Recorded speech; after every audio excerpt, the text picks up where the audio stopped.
Bonjour, c'est Gaëlle de la boutique J'aime et Zen qui se trouve 10 rue Pourtoul à Orange. Aujourd'hui, je souhaite vous présenter le grenat.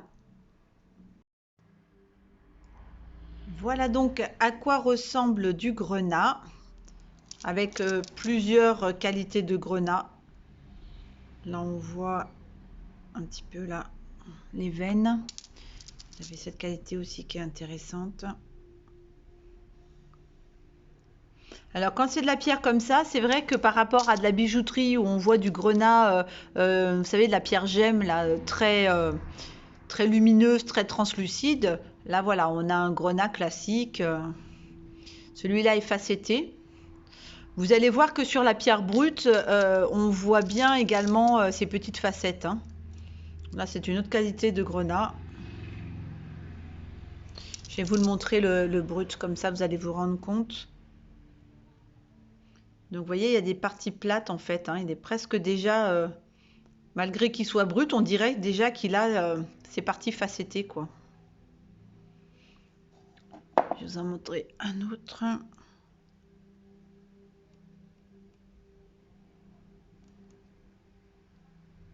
Voilà, pour les pierres brutes.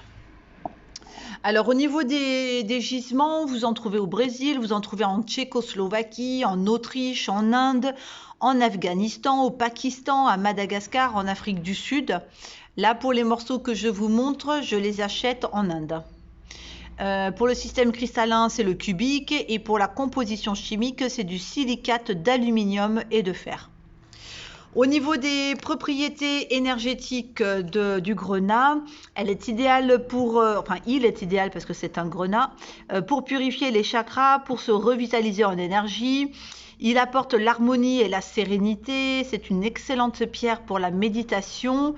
Il a la faculté de relier à la terre. Il nous aide à progresser dans l'existence terrestre.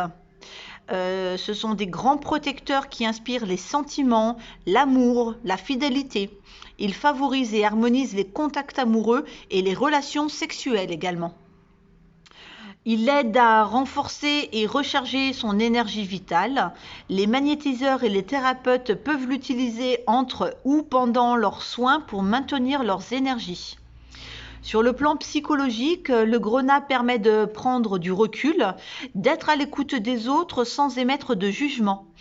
Il développe la confiance en soi, le courage, la persévérance, l'ambition même face aux difficultés ou aux situations qui semblent désespérées. Il nous aide à défendre nos opinions et nos idées face à la critique, de suivre notre propre voie et non celle tracée par d'autres et qui ne nous conviendrait pas pleinement. Il réveille la fierté et la bravoure. Il peut traiter la mélancolie, le découragement et les dépressions. Et au niveau des propriétés du corps physique, il fortifie le cœur, il régule la circulation sanguine, il tonifie le foie, la rate et les reins. Il lutte contre l'impuissance, il accroît la fécondité. Ils sont censés protéger des blessures et du poison, arrêter les saignements. Le grenat peut être également employé contre l'arthrite, les rhumatismes, les inflammations. Il est utile contre les maladies de la peau. Il est déconseillé par contre aux personnes hyperactives ou colériques car ses propriétés peuvent accentuer ses caractères. Alors, vous avez différentes variétés de grenat. Alors, celui qui s'appelle le pyrope, c'est un grenat de couleur rouge feu tirant légèrement sur le brun. Celui qui s'appelle le rhodolite, c'est un grenat pyrope brillant rouge, rosé, voire violet. Le almandin, c'est le grenat rouge brique qui peut être violacé. Le spessartine, c'est un grenat orange à rouge brun. Le essonite, c'est un grenat orangé foncé. Le svarorite, c'est un grenat de couleur vert. Et le démantoïde, c'est le grenat vert clair. Voilà pour les petites propriétés du grenat.